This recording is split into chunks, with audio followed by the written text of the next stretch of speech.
Hello everyone, and welcome to Trains on Tuesday. This one's going to be a big one, so you might want to pause the video straight away and get yourself a drink. Nice hot chocolate for me. Anyway, get yourselves comfortable. We're in this for the long haul. What we're going to do today is take a look at the things I brought back from England on my 2024 trip. October into November. So let's get started. It's a big one.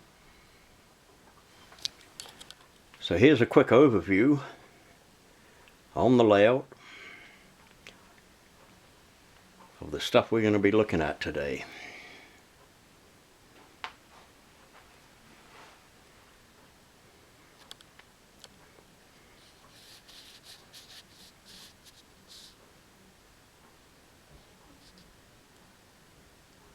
Lots of stuff. First up is this rather strange looking object here.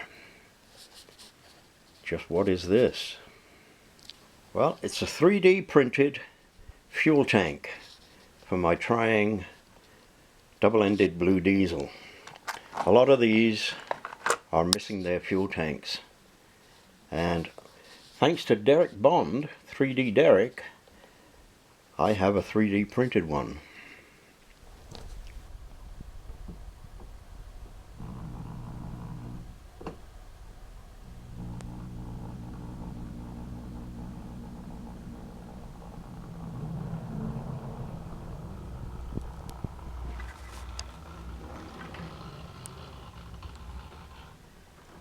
Right, so there's my double-ended blue diesel with a fuel tank.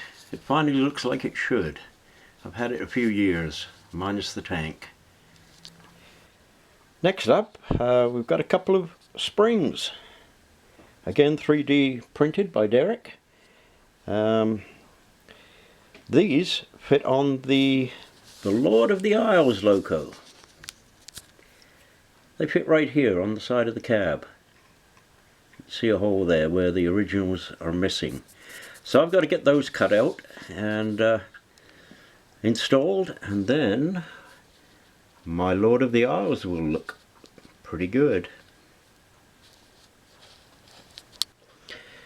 Now, according to Derek, all you do to get these off of here is just twist. Give a little twist like this and they should pop off. I didn't trust that myself, so on the first one I carved it out of there. But then I discovered that it is very, very loosely attached to the backing, and I think for this second one a chisel, just gently pry it in there, is going to take it off quite nice and easy. They certainly do work. Anyway, we'll get back to you. Yeah, the chisel seems to be the answer. It popped it off quite nicely there. And let's see how it goes to finish it. There we go. You can see the very lightness of the attachment on there. Just a little bit of white there where it was attached in a few spots. So there we go. Spring. And there we go. That completes that repair. This loco is not a great one. A lot of paint is worn off from handling. A little rough, but anyway, that completes it for me, and I'm quite pleased with that. And away it goes. Well, maybe.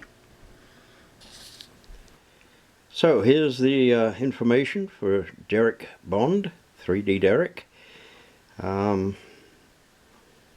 Obviously in England, but he's got a lot of Triang spare parts, 3D printed. Very nice too. On to the next item. When I met up with Oscar Paisley on November 2nd, there was a job lot box full of bits and pieces, and included in it were some of these Triang smoke units. Now I'm missing the gear and the piston. Now that's the little white piece going in and out of there. Let's have a look. So I'm missing that gear and piston off of one of my locos. So Oscar kindly gave me that, and I'll be able to make a repair when I find the loco that needs it. As I say, this is in no particular order. These 3 boxes here with clumps of grass I got at Getz at Milton Keynes on the 12th. Certainly got a use for those. On November 2nd I came across this Merit Models for £3, a building. Now I think what Merit did, they had some pretty generic boxes and they had a sticker on them saying what it is. Sticker's not here on this one, so I didn't know what it was, but I thought, well, looks like a nice old building. The packaging was loose, so I reached inside, pulled the instructions out, and it turns out to be Finsbury Park signal box. So another kit to build. I found a Pico 3-way turnout. I won't say cheap, but it was certainly cheaper than you can buy a brand new one. Now this one here says new on it, this one down here, and this is medium radius Mark II left hand point, and I got 3 of those, all for $5 a piece. I shouldn't say $5, £5 a piece. They'll come in handy. I came across 2 Walthers background buildings. These are low profile buildings, go against the wall. They just have the one side to them and open backs. But I got that one and that one.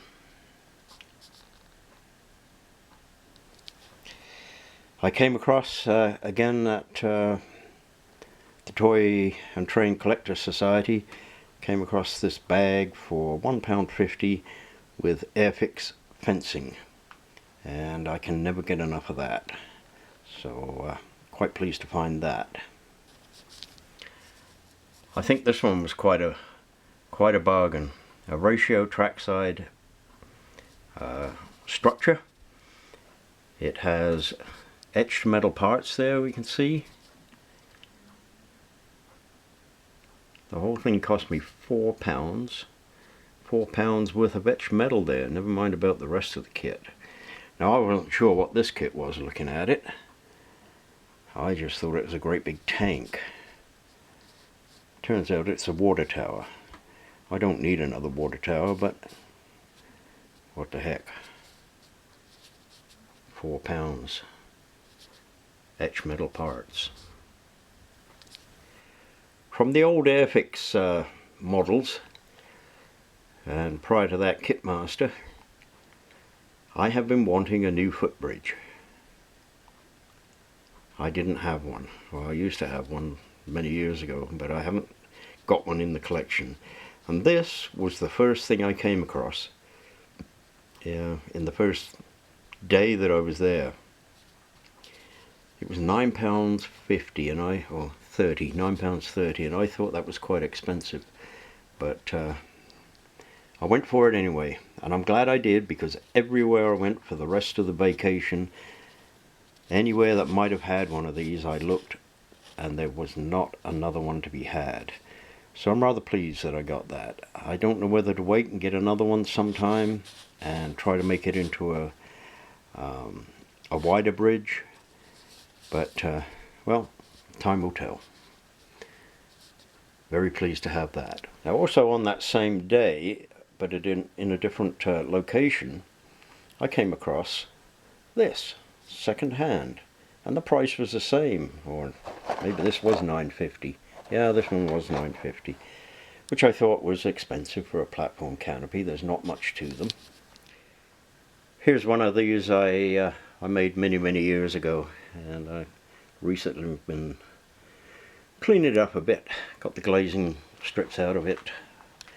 But anyway, there it is, 6 inches long, and I got another one for $9.50. Now when I picked the box up, I thought that felt heavy. So I opened it up, it wasn't sealed, opened it up, looked inside, and it was jam-packed full of parts. And I couldn't be sure whether it was incomplete, if there were bits and pieces of other things in there, but there was certainly more in there than what there should have been. So that night, having bought it, that night I spread all the pieces that are in that box out on my bed, and lo and behold, there are 4 complete sets, not any piece missing. 4 complete sets. That's the glazing strips there.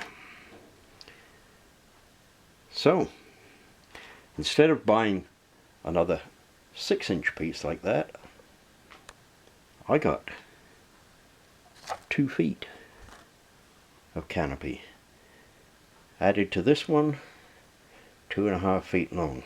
That'll look pretty nice on a station somewhere.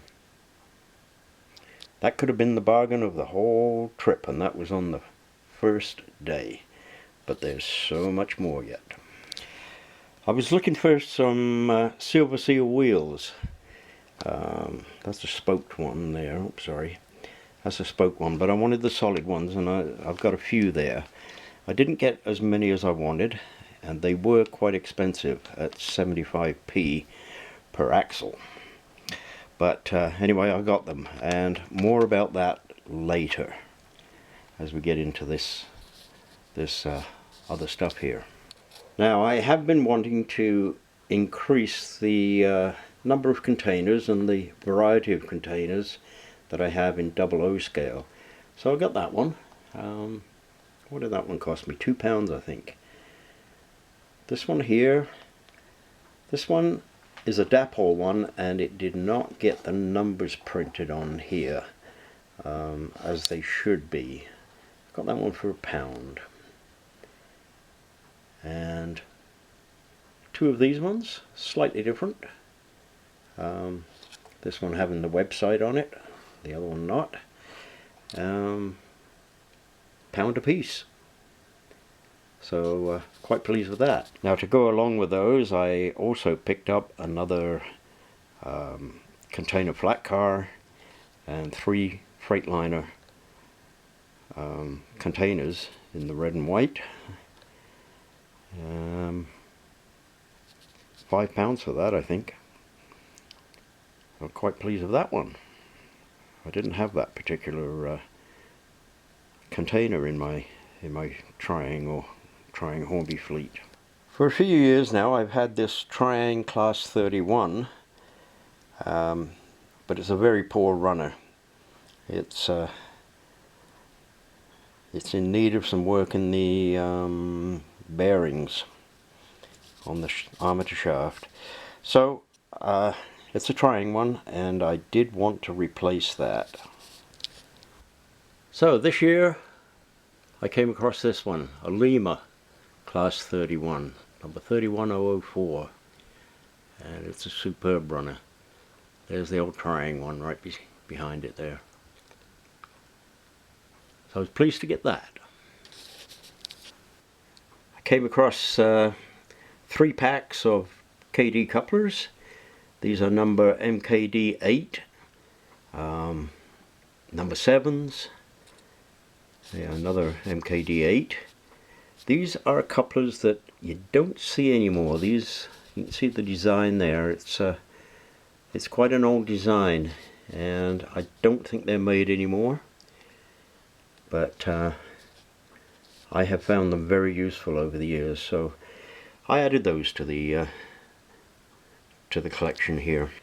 Again, in my Loco purchases, a Class 33, number 33027. The name on there is Earl Mountbatten of Burma, and that is a superb Lima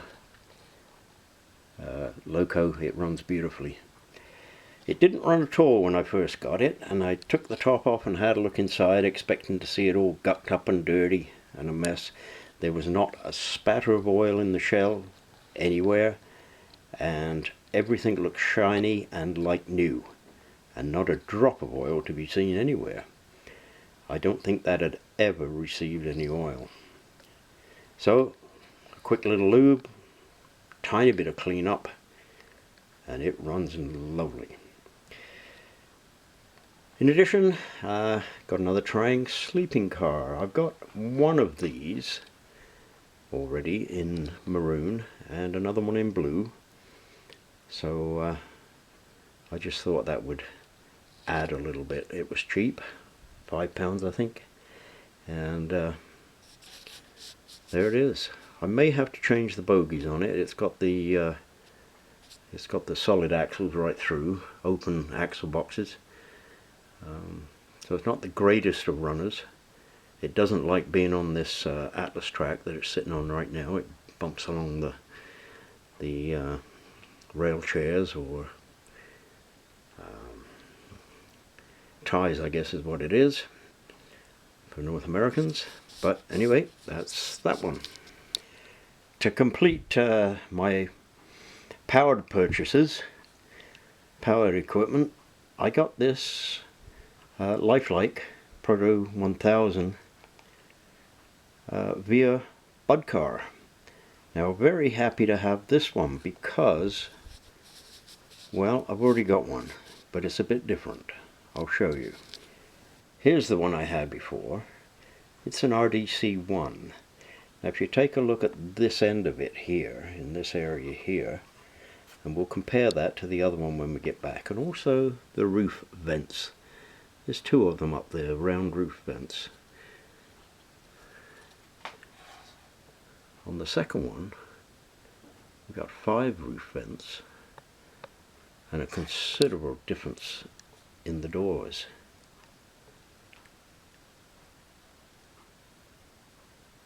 This is an RDC-1. This is an RDC-2. Now this is number 6216. And in real life, that started life as an RDC-3. But when it was sold to Via, it was converted to an RDC-2. So it's got baggage compartment in here. Quite a large baggage compartment. So I've got 2 RDCs for Via Rail now that are different. Now, I do like my model railway, or model aircraft kits I should say, and I came across one that I couldn't resist. I wasn't going to buy any, but I couldn't resist this one. A Spitfire on floats. I'd never seen one before.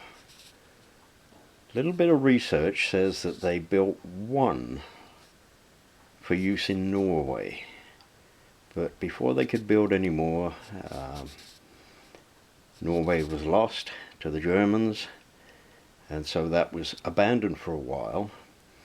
And then they made 6 more for use, believe it or not, in the desert.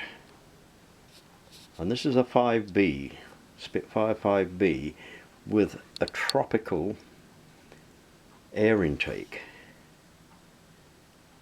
And it's on floats. I wonder what the idea was. Anyway, that's going to be a fun build. Now, getting back to the rolling stock, this particular wagon, Barkby Jolliffe, I bought at least 5 years ago on a trip to England. I saw it brand new somewhere, and I had to have it because Jolliffe was my mother's maiden name. And so I got that. And Cousin Stephen saw this in one of my videos, and he emailed me and said, "Where did you get that?" And the reason he did that, he wasn't really my cousin. Sadly, he's passed away now, but anyway, my mother's brother became Stephen's stepfather, and that's how he come to be called my cousin. So my uncle, named Jolliffe, became Stephen's stepfather. And so when he saw this, he said, "Where did you get that?" So I immediately, at that time, took a look on eBay, and I found 3 of them on eBay. So I emailed him back. I said, "Check eBay." So Stephen checked eBay, and what he came across was the same 3 that I'd seen, and there they are.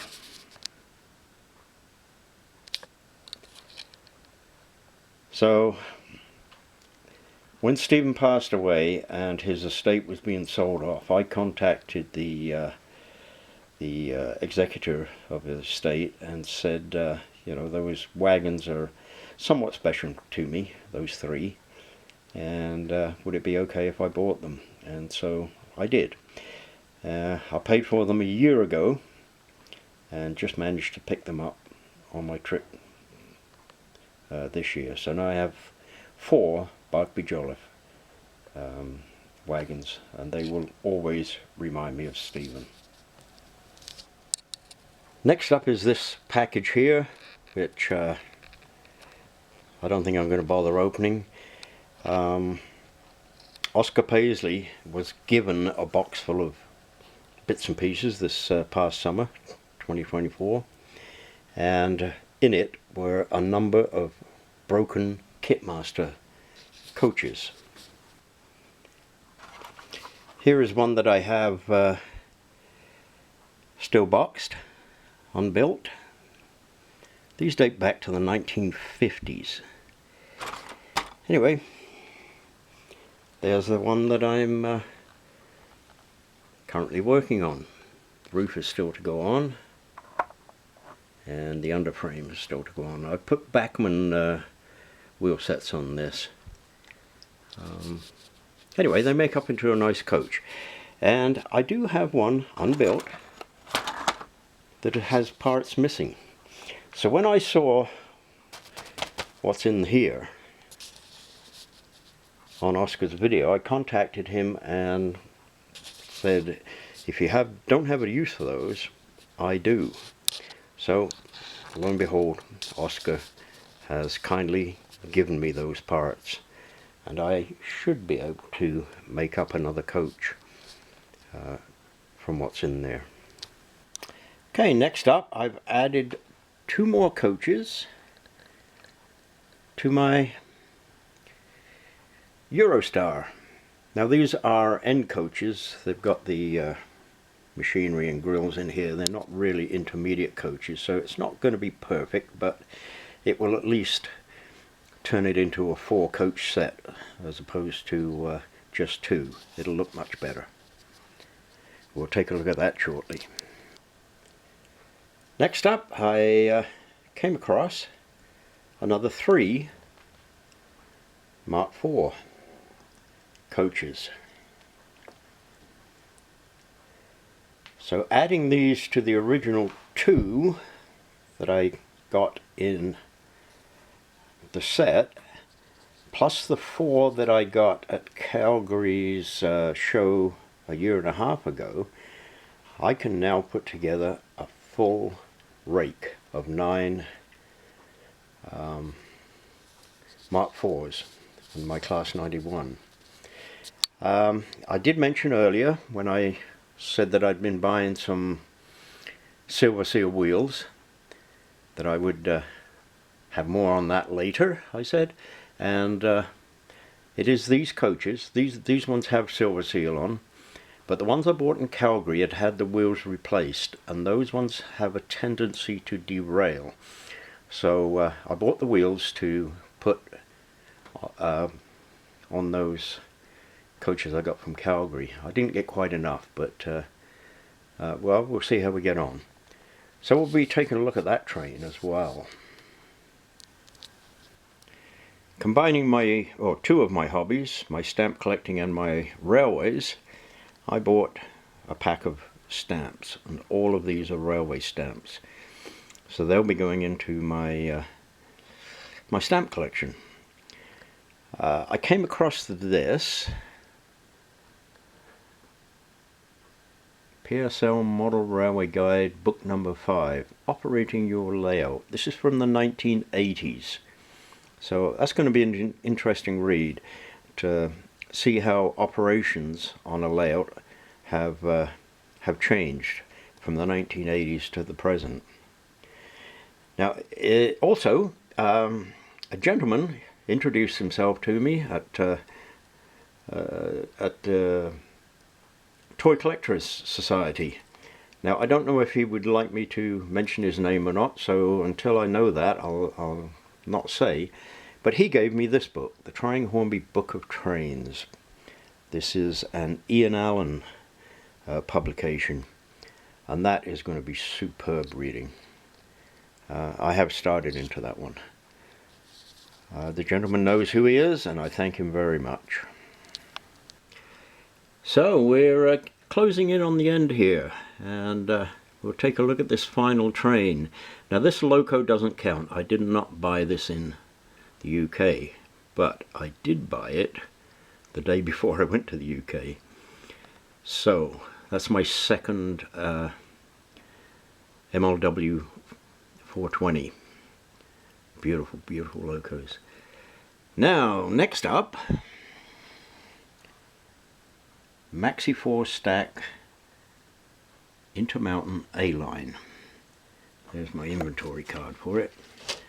This has got to be my best set of double stack cars. I can't even show you the detail on this, not with this camera. This is so nice. I'm going to try at this end and see what we can do. Right here, two little white lines. Two little white lines there. That's a rectangular bracket with a hole in it. And the white lines, if I take my stamp magnifier and get in really close, absolutely clearly written on there, it says lift here. That thing is amazing in terms of detail. Moving on, I've got a 60-foot auto parts car, modern boxcar. That's the second one of these I've got, but not the other one's not CN. This is by Walthers, and this came out of a 3-pack, I think. The box is not decorated at all. I think it's out of a 3-pack. Pretty nice. Okay. Did anybody know that one is owned by Yang Ming? Yang Ming Marine. At least this one is, according to the reporting marks on it. Anyway, picked up that to add to my HO scale containers. And along with it, I picked up a Mediterranean Shipping Company 40-foot container. They weren't cheap, but I wanted to have them. Now they are sitting, or they were sitting, on another 3-car set of double stack cars. These are a 3-car set. You can tell by the fact that they are drawbar linked. And these are by Walthers. That's a Walthers 3-car set. Very nice. Since Canadian Pacific took over Kansas City Southern, we have begun to see these types of covered hopper running here through Kamloops, Western Canada. So when I saw that one, I had to get it. This is a Bachmann. Silver Series, and it's a very nice car. Very, very happy to have that. I also got 2 Atlas ballast cars. Now these are supposedly from the literature on the box. They're from the steam era, but I don't think the noodle, the CN noodle, was very prevalent at all, if at all, in the steam era. And certainly we have seen these cars running into the 1980s and 90s. And the last one, now this one I can't take out of the box just yet for personal reasons, but anyway, I got an Intermountain Alberta grain car. And what's special about this one for me is that it is a limited edition from Pacific Western Rail Systems.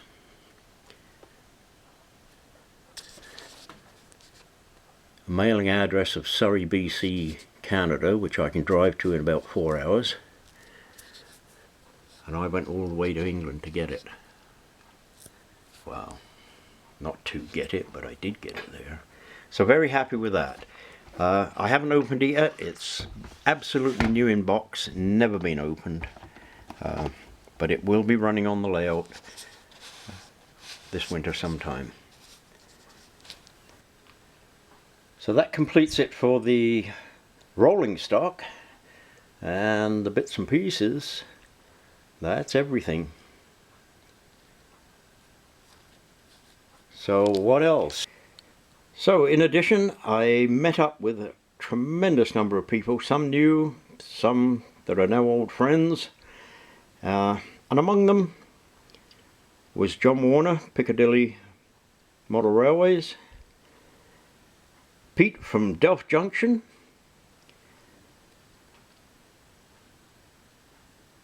and no guesses for who that is, Lord Al.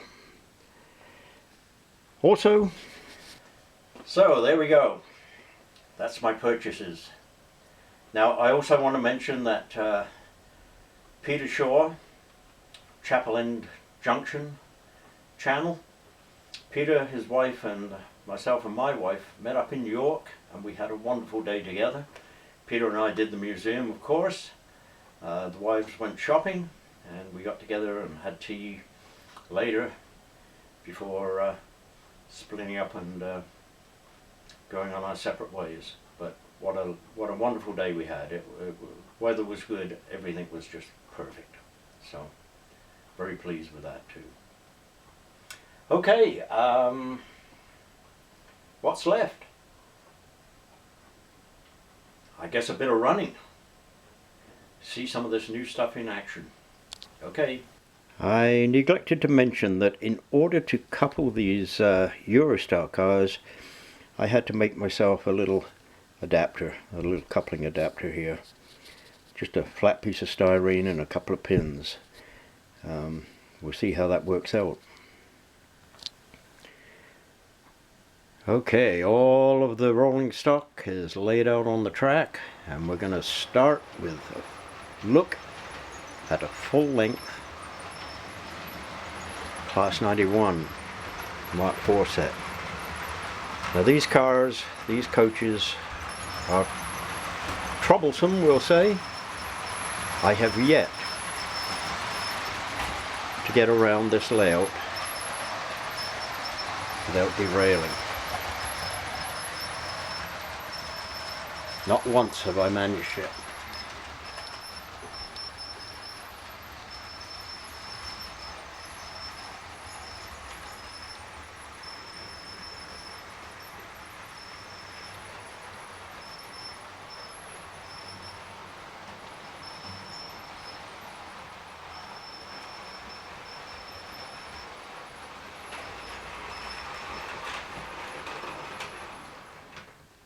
There it is, derailed again. Off the tracks, right behind the loco. That's the first time that one's come off. I'll get it fixed.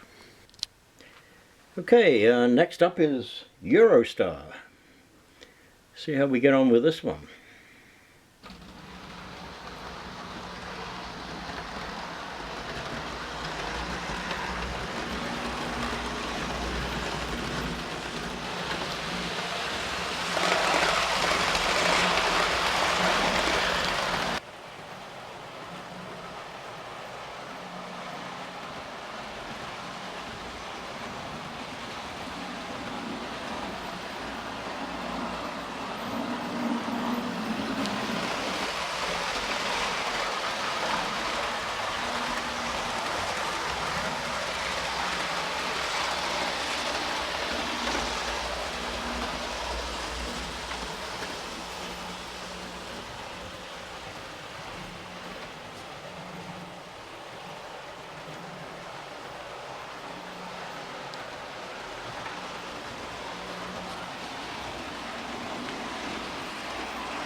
Next out will be the Class 31.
Next up we have the Class 33 and its sleeper coach.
Now the Bud car.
And last but not least, my new engine that I bought the very day before I went to England, and the North American rolling stock that I picked up while I was in England.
Well, there we go.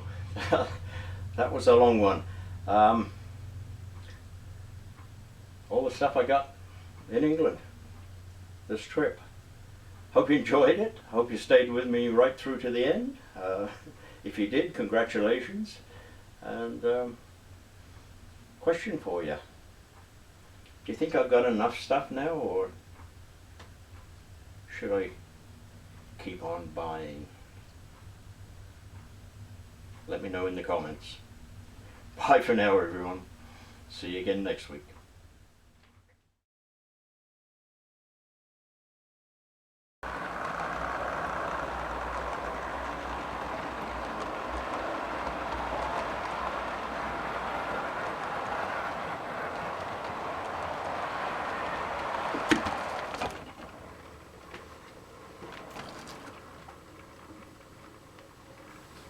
So what else? Well, I've got memories. Peter Shaw from Chapel. Sorry, Peter, I've forgotten it.